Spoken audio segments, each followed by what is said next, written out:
Cuando eres salvo, tú tienes un nuevo corazón. Tu sistema de sentimiento está ahora bajo el gobierno. No simplemente dices, me gusta y por eso lo voy a hacer. Me gusta lo otro, es para mí. Me gusta esto. Esto va a ser mi carrera. No, como creyente tú no obras así. No es lo que tú quieres o cómo te sientes o lo que amas. Porque ahora todo eso está subordinado al pensamiento y a los estándares y a los principios de la palabra de Dios. Tienes una nueva mente para pensar, para aprender, para recordar el quinto mandamiento. A los ancianos en la iglesia, si quieres ponerlo de esta forma. Hay principios y debes proceder con humildad. Tienes una nueva voluntad. Tu voluntad anteriormente quería hacer lo que le daba la gana. Ahora pregunta a la mente. ¿Qué es lo correcto que tengo que hacer? ¿Cómo tengo que comportarme? ¿Cuál es el estándar de la escritura en relación a esto o a lo otro?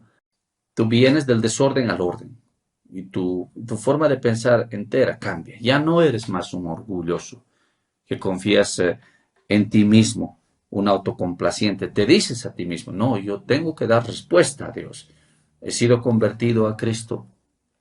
Soy el recipiente de cosas preciosas y yo quiero honrarle y obedecerle. Y si tú eres joven, dices, yo soy un principiante, quiero aprender y quiero crecer en la gracia y agradar al Señor. Y si tú eres una persona que llevas mucho tiempo en la fe, debes decir, mi ejemplo malo podría ser un desastre para muchas personas jóvenes, las cuales me van a copiar. Tengo que tener mucho cuidado, que yo honre al Señor y que no cause daño a nadie.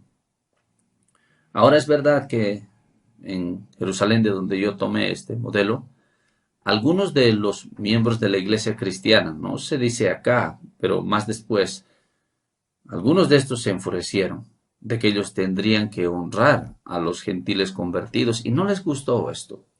Y ellos se opusieron a medida que pasó el tiempo. Y luego ellos salieron de la iglesia y ellos se volvieron los judaizantes del libro de los Hechos, como se nos narra. Aquellos que fueron llamados por el apóstol Pablo los enemigos de la cruz del Calvario. No eran salvos, por supuesto, es por eso que ellos querían abandonar, no querían, perdón, abandonar la cultura antigua y seguir la forma nueva de pensar en la gracia. Y a veces puede ser lo mismo con nosotros. A mí me gusta el Internet, me gusta cómo las cosas funcionan ahí, me gusta que ellos aprecien mi opinión, qué es lo que yo quiero hacer. Así quiero ser, dicen algunos.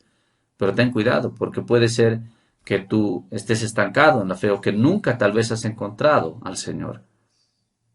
Así como las personas en Jerusalén que no podían aceptar la nueva forma de pensar de que los gentiles podían entrar a la iglesia de Cristo Jesús.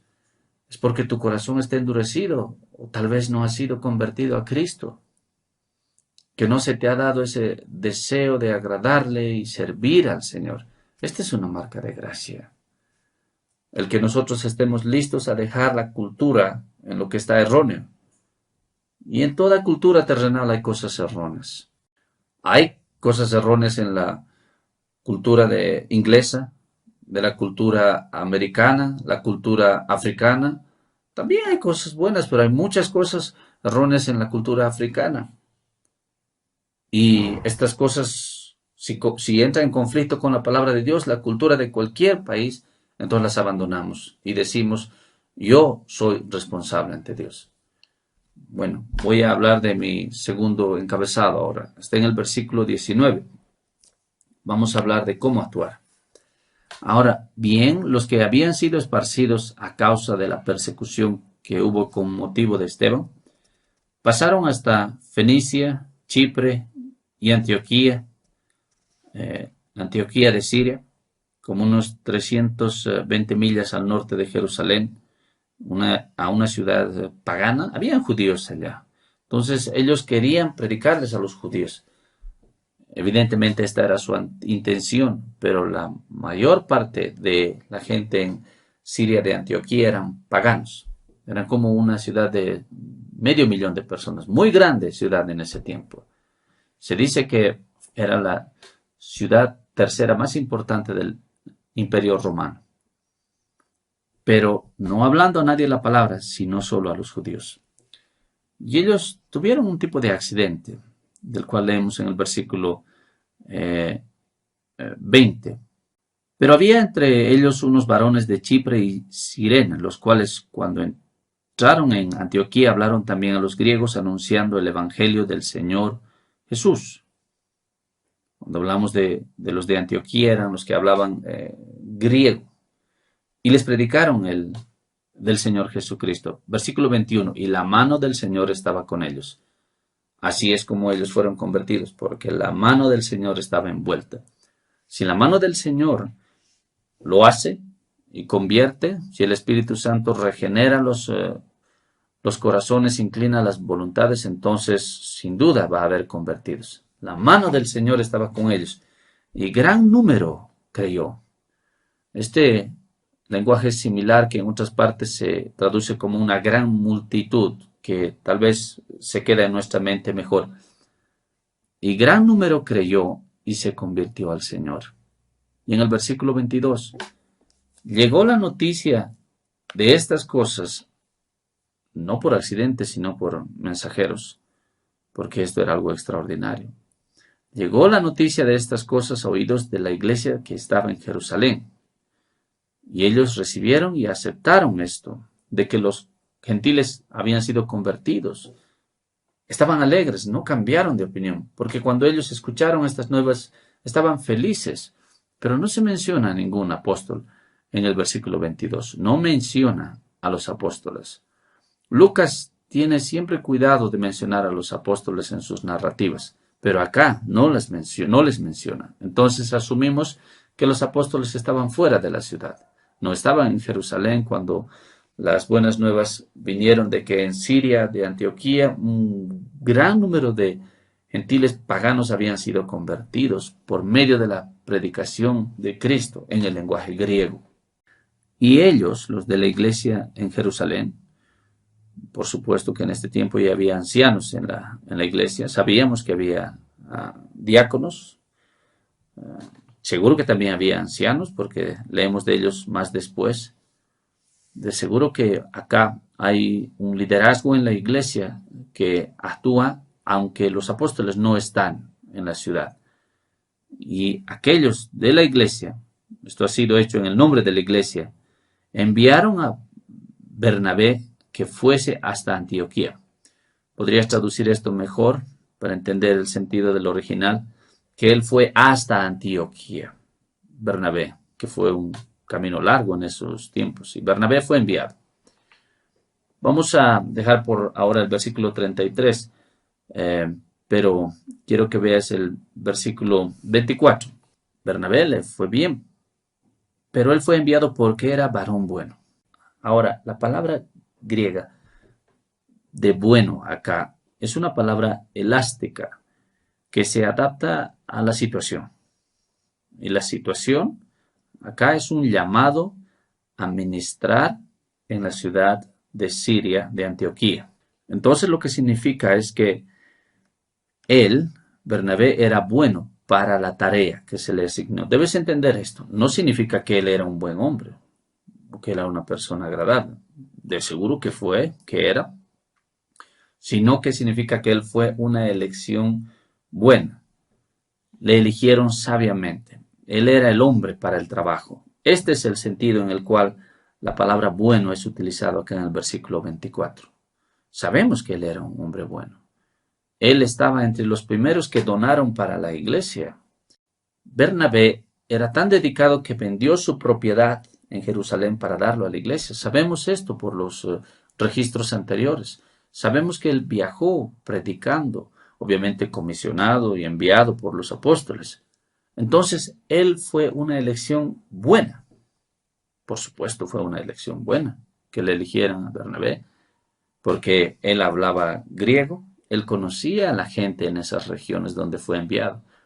Por esa razón fue buena elección, pero también fue una buena elección porque él era un hombre amable, un predicador, tenía denuedo, es por eso que le eligieron. Él era un buen hombre y lleno del Espíritu Santo. Entonces él tenía celo, Él había sido usado por Dios en su testificación y en su predicación para que por medio de ello hubiera muchas conversiones. Él tenía las evidencias de un hombre que tenía el poder del Espíritu Santo en sí mismo. Él era un buen hombre y lleno del Espíritu Santo y lleno de fe. Era un hombre de oración, un hombre que encomendaba todo al Señor y confiaba en Él y tenía una fe fuerte.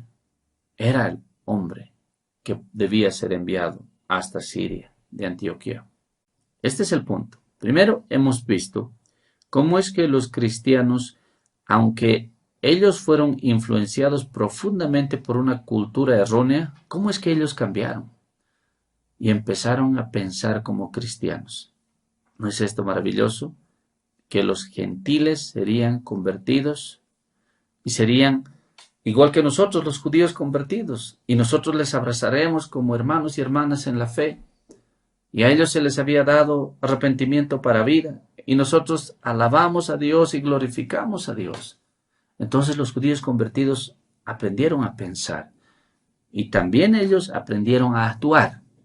No fue una persona que fue, cualquiera que fue a Siria de Antioquía, fue una persona elegida. Los ancianos de la iglesia en Jerusalén, aún en la ausencia de los apóstoles, ellos eligieron, ellos seleccionaron a una persona madura, probada, para esta tarea y la enviaron. Esto habla de orden. ¿Cómo es que uno debe pensar y cómo es que uno debe actuar en la iglesia de acuerdo al orden? Esta no es nuestra iglesia, es la iglesia de Cristo. No es mi iglesia, es la iglesia de Cristo. Y Él la ha diseñado para que nosotros sigamos un cierto orden, para que tengamos pastores, ancianos y oficiales de la iglesia, que tengamos pastores, ancianos, y para que sean aprobadas las designaciones dentro de la iglesia. Te voy a decir un ejemplo triste de hace mucho tiempo atrás, por ahí en los 1970. Había un hombre en esta iglesia con su familia. Él tenía una casa grande y un jardín grande. Y él decidió de una forma que no era oficial, de una forma unilateral, él decidió empezar una reunión de jóvenes. Y resultó que era para sí mismo, para autocomplacerse. Él lo hizo con todo. Al principio lo hizo de una forma secreta. Estoy hablando de hace muchos años atrás, de forma tal que nadie acá pueda ser ofendido. Creo que él ya ha muerto o se ha ido a otro lugar, no estoy seguro. Pero lo que pasó fue triste, porque los jóvenes se juntaron, muchos habían venido al Señor y aprendieron de la fe, pero ellos crearon un tipo de grupito dentro de la iglesia, con todo tipo de cosas que había, criticismo, había burlas, y cuando al final esto tenía que ser disuelto, porque otras cosas más pasaron, las cuales no voy a comentar, pero muchos de estos jóvenes, cuando esto se disolvió, fueron heridos y se decepcionaron y ellos tuvieron que pasar por muchas dificultades por muchos años. ¿Por qué? Porque no se siguió el orden. Una persona con motivos erróneos que tenía pensamientos unilaterales empezó esto. No hacemos cosas de una forma unilateral en la iglesia del Señor Jesucristo. No tenemos una columna, una quinta columna en la iglesia local del Señor Jesucristo, alguien que hace lo que Él quiera separadamente. ¿Qué pasaría si en los días del apóstol Pablo? Acá, en el registro que leemos, estamos hablando de Pedro. No había la comunicación virtual, el internet, pero ¿qué pasa si hubiese habido eso? Y le hubiese dicho, déjame juntar a aquellos que yo conozco, con los que me llevo bien, los de edad mediana, los jóvenes o los más mayores. Les voy a decir, vengan conmigo y vamos a escuchar a este predicador judaizante. Qué cosa más terrible. ¿Cómo se sentiría el apóstol Pablo acerca de esto? porque una persona no entendía lo que estaba haciendo y se estaba comportando de una forma unilateral. Ah, pero este es un club bonito, es una oportunidad para que yo organice cosas como yo quiero. Eso nunca pasó en los tiempos del apóstol Pablo.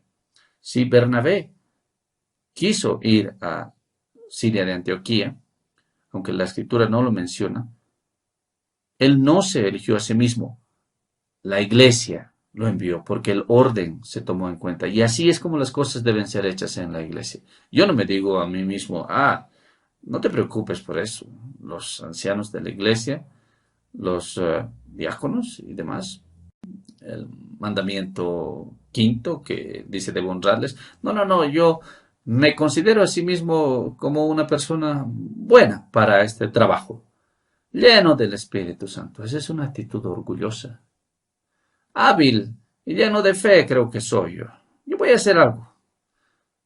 Yo explico acerca de esto porque dos o tres personas muchas veces me han preguntado por qué es que hay orden en la iglesia. Porque esa es la forma en la cual Cristo lo ha determinado. Venimos entonces a la iglesia y empezamos a pensar diferente de acuerdo a las escrituras, aprendemos a observar el orden que Cristo ha establecido. No tenemos pastores y ancianos los cuales se nos imponen de otras iglesias. No, nosotros como iglesia aprobamos y después nosotros reconocemos y oramos para que dentro de la iglesia los ancianos y los líderes y el pastor nos guíe.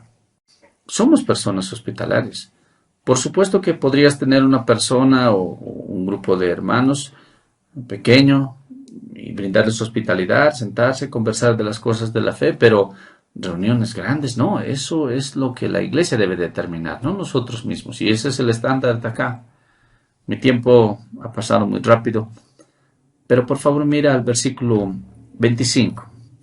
Después fue Bernabé a Tarso para buscar a Saulo. Esto quedaba un poquito más hacia el norte, a Tarso, donde era el lugar de la ciudad de Saulo. Tal vez Bernabé tenía alguna idea.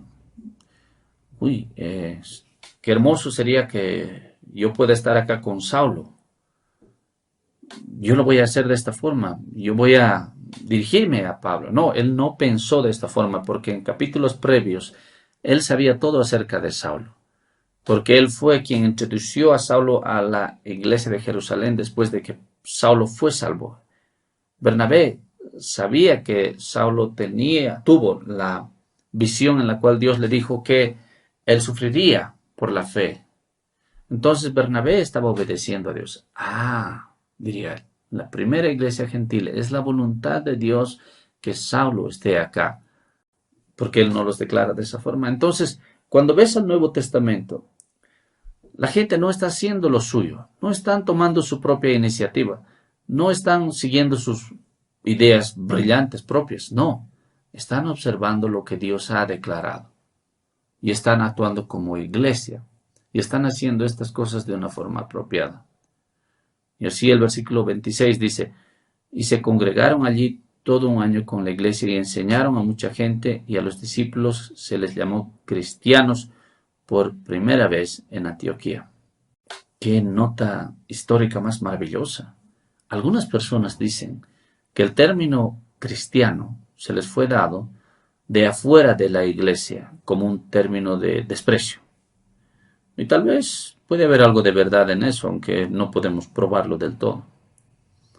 Pero puede ser un término de desprecio de estos cristianos. Ellos nunca se llamaron a sí mismos cristianos. Lucas siempre los llama discípulos o hermanos. Los judíos nunca los llamaron cristianos. Los judíos no llamarían a los cristianos cristianos, porque la palabra Cristo significa Mesías. Y ellos nunca hubiesen dicho, estos son la gente del Mesías. Los judíos llamaron a los cristianos nazarenos, que será un término de desprecio también. Entonces, ¿de dónde vino el término cristiano? Bueno, puede ser que la gente les llamaron cristianos para distinguirles de los judíos. a los paganos se les llamó paganos para distinguirlos. Pero ¿cómo es que, como sea que hayan sido llamados cristianos, algo es obvio? Que esta gente eran gente que enseñaban sin parar acerca de Cristo. Ellos predicaban a Cristo. Ellos testificaban de Cristo. Ellos hablaban de Cristo. Cristo estaba en estas personas. Los inconversos dirían, uy, ellos hablan de Cristo. Ellos quieren estar con Cristo. Ellos oran a Cristo Jesús. Ellos le sirven y ganan gente para Él. Ellos piensan acerca de su sufrimiento y su muerte en la cruz del Calvario y hablan acerca de Cristo todo el tiempo. Entonces fue natural que ellos se llamaran cristianos. Y yo espero que nosotros también llevemos este nombre con dignidad y podamos ser vistos como aquellas personas que somos del todo para Cristo. Y estas son las cosas que quería traer delante de ti en esta mañana. El cambio total en la forma de pensar cuando nos volvemos cristianos. Y el orden que nosotros seguimos como cristianos en la iglesia del Señor Jesucristo.